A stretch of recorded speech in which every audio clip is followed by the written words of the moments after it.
Doctor আজম ওবায়দুল্লাহ সহধর্মিণীর বড় ভাই আমাদের পরম শ্রদ্ধেয় অ্যাডভোকেট পারভেজ হোসেনের কাছ থেকে আমি সম্মানিত অতিথিকে কথা বলার জন্য বিনীতভাবে অনুরোধ করছি। আউযু বিল্লাহি মিনাশ শাইতানির রাজিম। বিসমিল্লাহির রহমানির রহিম। আজকের এই মহতী অনুষ্ঠানের সম্মানিত সভাপতি, আমার শ্রদ্ধাভাজন সিনিয়র অ্যাডভোকেট মতিয়ার রহমান আখুন্দ, সম্মানিত মেহমানবৃন্দ, সম্মানিত উপস্থিতি, আসসালামু আলাইকুম।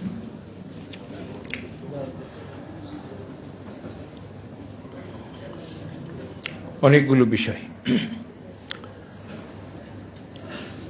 ওবায়দ ভাই, আল্লাহ শুক্রিয়া যে আমি আমার ইমিডিয়েট ছোট বোনের হাজব্যান্ড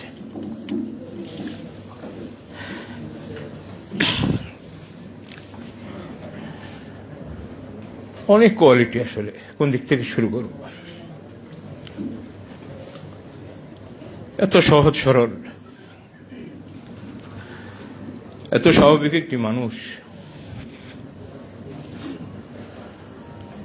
আপনারা এখানে যারা উপস্থিত সবাই তার কাছ থেকে দেখেছেন। আমি খুব অবাক হতাম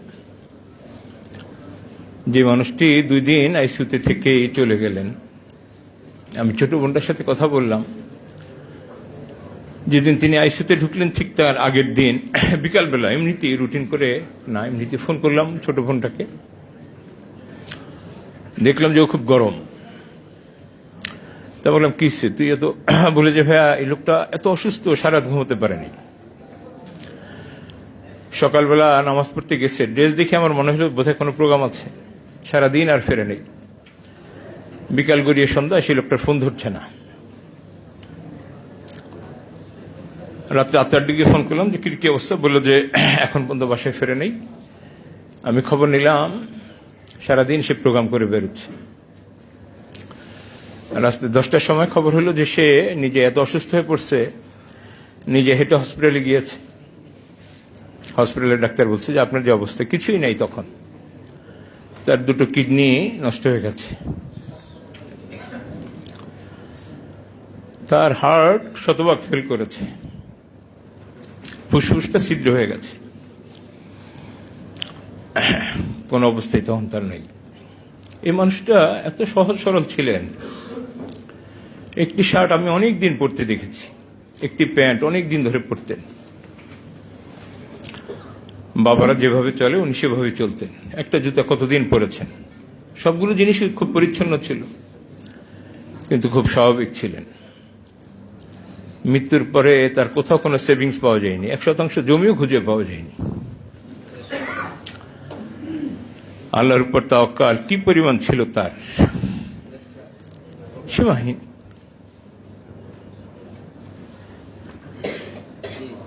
সবচেয়ে ভালো লাগতো আমার কাছে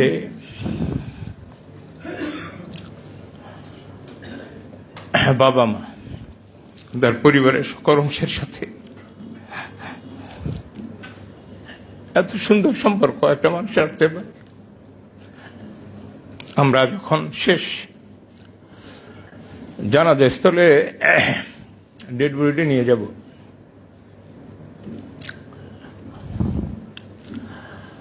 মা এসে বললেন ধার কিছুক্ষণ থাকুক, ওর সাথে আমার দেখা হবে। এবং আমার সবচেয়ে ভালো লাগতো তার ছেলেমেয়েরা আছে এখানে।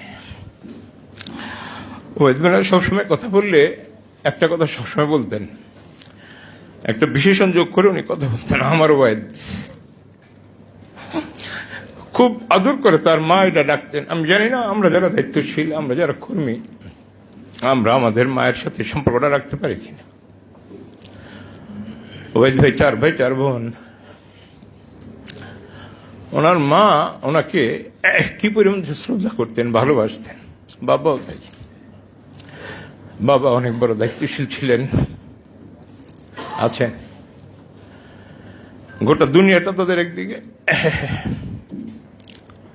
ওবায়দ একদিকে। বললাম যে এই কারণে যে আমাদের দায়িত্বশীলদের অনেকেরই ব্যস্ততার কারণে, নানান কারণে বাবা মা এবং পরিবারকে সেভাবে সময় দেওয়া হয় না। কিন্তু আলহামদুলিল্লাহ ওবায়দ এই জায়গাটাও বিজয় লাভ করেছেন। আমির জামাত তার সততার কথা বলেছেন। ওই দুই যখন বিয়ে হয় তখন আমি সেকেন্ড ইয়ারে পড়ি অনার্সে, আমার ছোট বোনটা ফার্স্ট ইয়ারে পড়ে। মানে স্বামী হিসাবে এত চমৎকার একজন মানুষ ছিলেন। আমি তার ছোট ভাই যতদিন পর্যন্ত উনি ছিলেন, শিবিরে যখন ছিলাম আমরা আত্মীয়তা হওয়ার আগে তুমি করে ডাকতেন, সম্পর্ক হওয়ার পর দিন থেকেই ভাই বলে ডাকা শুরু করলেন। এই যে নর্মস গুলো, এটিকেট গুলো আলহামদুলিল্লাহ এত চমৎকার জানতেন উনি। আমরা পারিবারিকভাবে 3 ভাই 2 বোন, আমাদের আরো একটি ভগ্নিপতি আছে। আমার আম্মা জামাতে এরকম ছিলেন, আম্মা পাগলের মতো ভালোবাসতেন তার জামাইকে। বললাম সবগুলো জায়গায় এত সাধারণ একটি জীবন ছিল তার, যতগুলো জীবনের পকেট ছিল সবগুলো পকেটে উনি বিজয়ী হয়েছে। যতগুলো চরিত্র হাদিসের দৃষ্টিতে একজন মুসলমানের থাকা উচিত, আলহামদুলিল্লাহ সবটাই ছিল।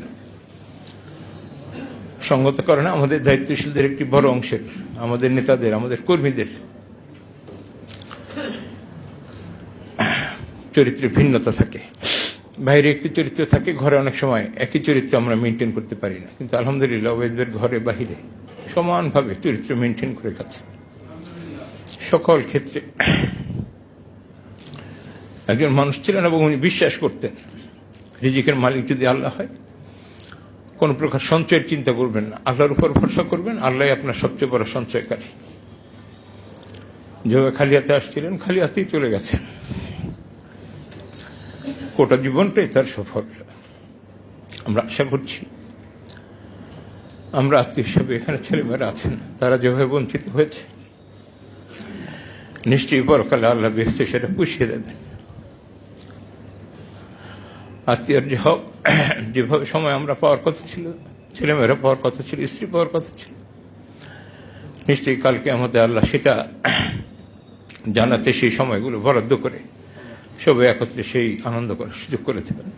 আল্লাহর কাছে সেই তৌফিক কামনা করছি। আসসালামু আলাইকুম।